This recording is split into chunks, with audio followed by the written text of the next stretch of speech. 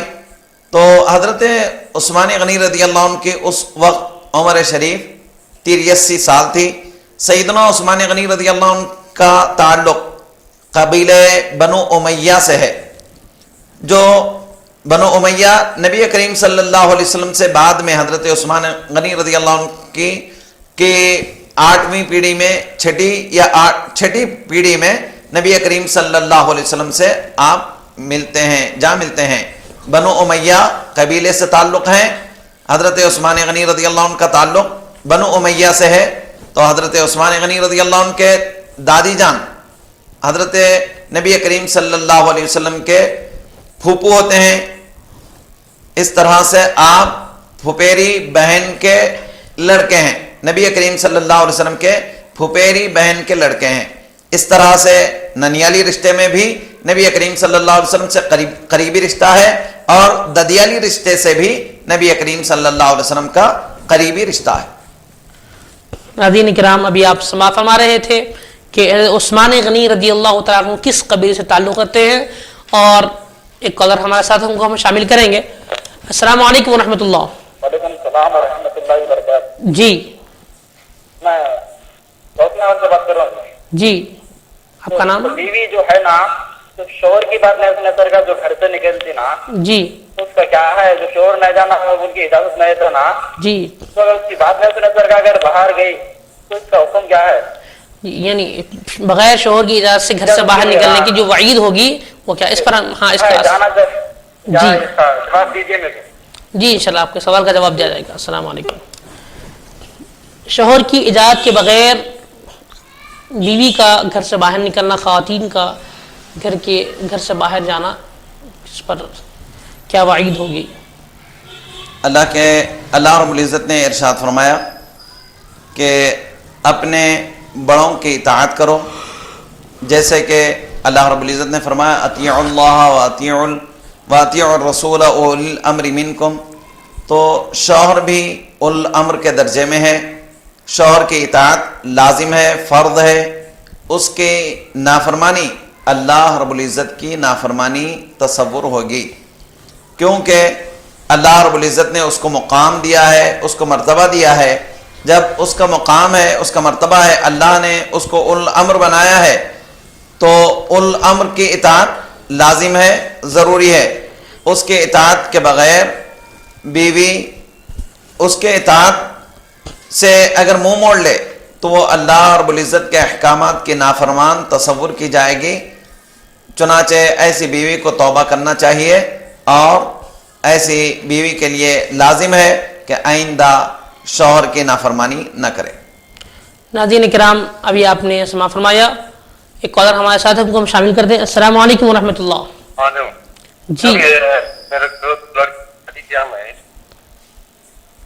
جی بھائی، تو ایک تو ہے بھی حال آپ نے پہلے شاید وہ ہم انکوائری کا سچے وقت بولے شاید کے دن سے جو ہے جانا، کاروبار نہیں جانا، اور بچہ ساتھ مل کے بیٹھے تھے آپ کے کہ اللہ کے دوست سے جو ہے بچے کو 5 مہینے کچھ ہو گئے، تو ابھی بھی ضد پہ لگے ہوئے کاروبار نہیں جا رہے ہیں، جی نہ بچی کا حقوق دے رہے نہ کر رہے ہو، ان کے لیے وظیفہ ہے روزہ مفتی صاحب جو ہے۔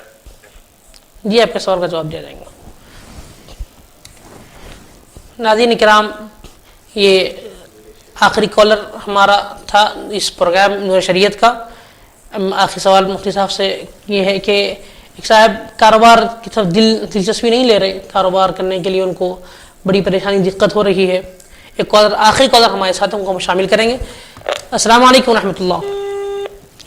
لائن ڈراپ ہو گئی۔ ناظرین کرام، یہ پروگرام کا اختتام کو پہنچ رہا ہے۔ ایک آخری سوال ہے، ایک کالر بھی ہمارے ساتھ ہے، یہ لاسٹ کالر ہم شامل کریں گے پروگرام میں۔ السلام علیکم۔ وعلیکم السلام ورحمۃ اللہ وبرکاتہ۔ جی میں مفتی صاحب کا شکر گزار ہوں کہ انہوں نے بہت تفصیل میں اور بہت ہی اچھے عنوان پہ آج ہمیں بہت سی معلومات فراہم کی ہے۔ جی الحمدللہ۔ اور اگر میرے کچھ سوال پوچھنے میں کچھ نادانی یا غلطی ہوئی ہو تو میں ان سے معذرت چاہتا ہوں، اور میں ان کا شکر گزار ہوں اور شکریہ ادا کرتا ہوں۔ جی جزاک اللہ۔ جزاک اللہ خیر۔ السلام علیکم۔ ناظرین کرام، ہمارا یہ نور شریعت کا پروگرام اختتام کو پہنچتا ہے۔ میں مفتی صاحب سے گزارش کرتا ہوں کہ مفتی صاحب وہ جو سوال ہے کہ ایک صاحب کاروبار میں دلچسپی نہیں رکھتے تو اس کے لیے آپ کو وظیفہ عنایت فرما دیجیے۔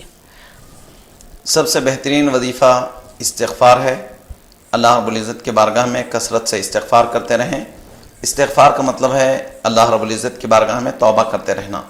تو اللہ رب العزت کی بارگاہ میں اپنے گناہوں سے توبہ کرتے رہیں تو انشاءاللہ اللہ رب العزت وسعتیں پیدا کرے گا، اللہ رب العزت رزق حلال کے لیے دروازے کھول دے گا۔ تو استغفار کی کثرت کریں، یہی سب سے بہترین وظیفہ ہے۔ دعا فرمائیں۔ الحمدللہ رب العالمین والصلاة والسلام علی سیدنا و سید الانبیاء والمرسلین، جزا اللہ عنا سیدنا و نبینا مولانا محمد صلی اللہ علیہ وسلم ما هو اہلہ۔ پروردگارہ بندنا وعدہ کار سزا، ہم نے جو کچھ کہا ہے اس کو قبول فرما لے، آمین۔ اور اگر کوتاہیاں ہوئی ہیں تو معاف فرما دے، غلطیوں کو معاف فرما دے۔ پروردگار ہمارے کہنے سننے میں جو کچھ بھی آیا ہے مولا، وہ تو اپنی بارگاہ میں حق کو قبول فرما لے، اور اگر نہ حق ہے تو اس کو رد فرما دے۔ پروردگار ہماری مغفرت فرما دے، ہمارے گناہوں کی بخشش فرما دے۔ سیدنا عثمان غنی رضی اللہ عنہ کا فیضان عطا فرما دے۔ سیدنا عثمان غنی رضی اللہ عنہ کا صدقہ عطا فرما دے۔ سیدنا عثمان غنی رضی اللہ عنہ کی طہارت کا صدقہ عطا فرما دے۔ سیدنا عثمان غنی رضی اللہ عنہ کا حیا کا صدقہ عطا فرما دے۔ سیدنا عثمان غنی رضی اللہ عنہ کے صدقے میں ہم سب کو ایمان پر استقامت عطا فرما دے، اور نبی کریم صلی اللہ علیہ وسلم کے نالین کا صدقہ عطا فرما دے برحمتک یا ارحم الراحمین، والحمدللہ رب العالمین۔ بخشش کو لازمی ہے ضمانت رسول کے، ہاں بخشش کو لازمی ہے ضمانت رسول کے حق ہے، دو جگہ میں غم کو ضرور